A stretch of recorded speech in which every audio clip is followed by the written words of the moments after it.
I'm just going to say this right now. If you are huge fans of Five Nights at Freddy's, you are going to love this movie.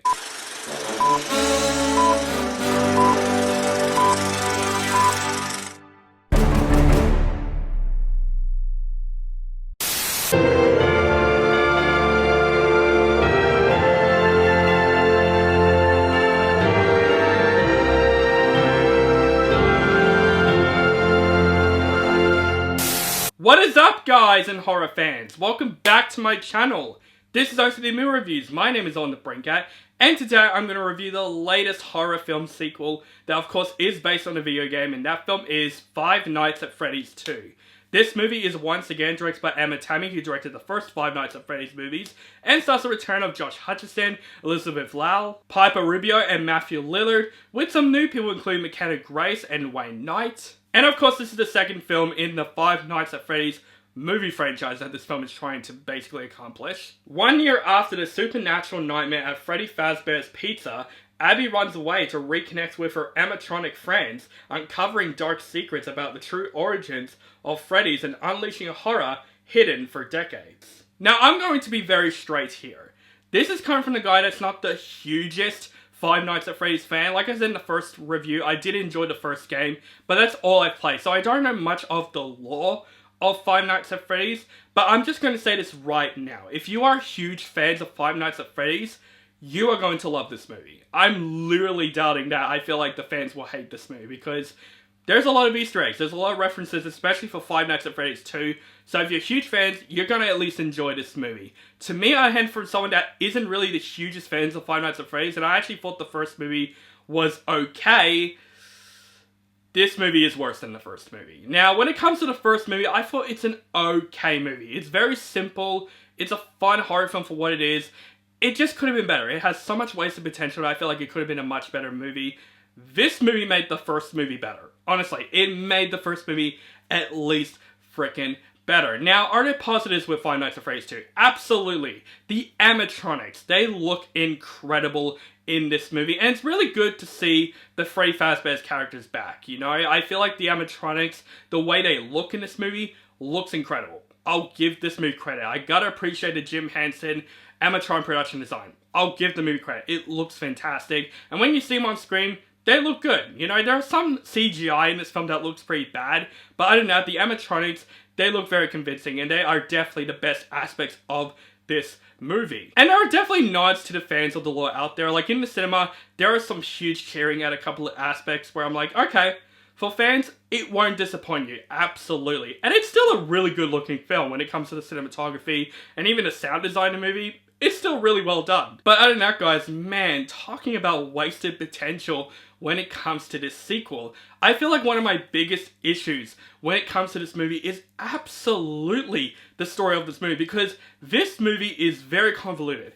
It is very messy, and also the plot of this movie, it's not really as big or upping the stakes than the first movie. It doesn't really matter when it comes to the story, because there's a lot of things happening in this movie with no purpose. It's just scene after scene after scene. And also the acting in this movie, oh my gosh, the acting is so fucking bland in this movie. Josh Hutcherson, first of all, I like him. I love Josh Hutcherson, but in this movie, you can really tell he's in this movie for a paycheck. He looks absolutely bored throughout this movie because, first of all, his character means nothing to this film. He's literally just in the film. But also, he's acting in this film. You can tell he doesn't want to be there because his acting is so fucking bland in this film.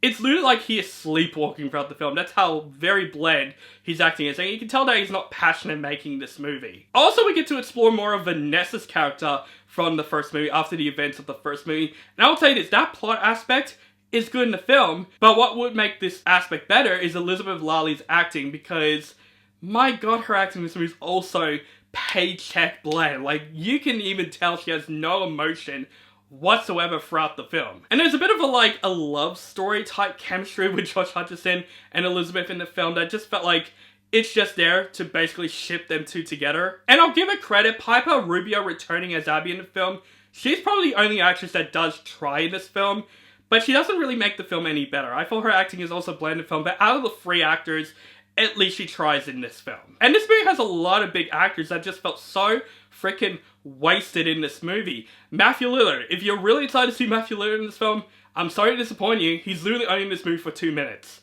Big actor on the red carpet, he's only in this movie for 2 minutes.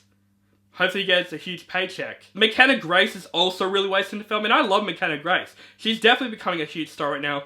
She's wasted in this film. And also, Wayne Knight is in this film. Remember Wayne Knight from Jurassic Park and Space Jam?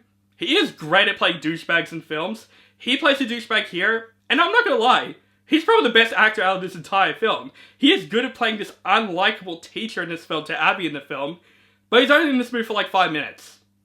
That is it. Big actors completely wasted here. But this film is just so convoluted, and also, it just felt so bland. It felt like this film played way too safe throughout the horror aspects that I feel like kids can watch this film and will enjoy this film. I feel like it has such a missed opportunity that this movie could have been rated R. It could have been violent, and there are a couple of bits where they're going PG-13 violence with a bit of blood, but this film has such a missed opportunity for being that. But also, the story of this film, it's just setup after setup after setup. It's literally a setup to the third movie to come. That's literally this movie. It's doing the Strangers Chapter 2 thing, where it's like, it's just felt like setup, with no effort and purpose. The only effort this film has got is the animatronics. That is totally it. I was literally checking my time throughout this entire freaking movie. The opening scene, I'm not gonna lie, it sets up the film really well, but then when the film just keeps going and going and going, I just didn't care about any of the characters or any of the story aspects to the film. But like I said, for the fans of the games, this is who this movie's for. At least this film has its demographic. If you're a huge Five Nights at Freddy's fans, you're going to love this movie, because there's definitely some love for this movie somewhere from the fans out there. So if you are fans, you can ignore this video. You can watch this movie and you will absolutely love this movie. To me, I thought this movie is worse than the first movie in every step of the way. So yes, overall, Five Nights at Freddy's 2, wasted potential. That's literally 2 words to describe this film. This film could have been so much better than it actually is. I thought the acting is bland. The story, literally nothing happens in this film. It's all set up and set up and set up with no effort and no quality whatsoever. This film is not scary. It could have been so much better with the rating system. But the best thing about this movie is the animatronics. They look fantastic in the film. But that's literally all this film can offer, guys. This is a bright example of a sequel that is worse than the first movie. And you know what? This movie made me not look forward to the third movie whatsoever. When the third movie comes out, I'm going into that film with low expectations. And that's very sad, because with this movie, I was giving this film as much chance as possible, but it just turns out worse than the first one, and it actually made the first one at least a simple, fun horror film to watch. This movie, it's just a complete fucking mess. But for Five Nights at Freddy's fans, you can ignore this review. You will love this movie. There are some great Easter eggs and fan services that they will love. There's also a mid-credit scene that could get you very excited. To me, for a guy that isn't a huge fan, I thought this movie is very, very dull. I'm gonna say for Five Nights at Freddy's 2, if you are fans of the movie, definitely check out this movie. But for casual moviegoers, I would suggest just go skip this movie. So guys, that is my review for Five Nights at Freddy's 2. Let me know what you think of this film in the comments below. Do you love this movie? Do you hate this movie? Or you thought it's okay? And if you are a big fan of the games, let me know that also in the comments below. Make sure you guys follow me on social media links down below. Keep contact with me, and make sure you guys subscribe to my channel. Notify for my latest movie reviews and other movie related content. Thank you guys so much for watching, and have a nice day.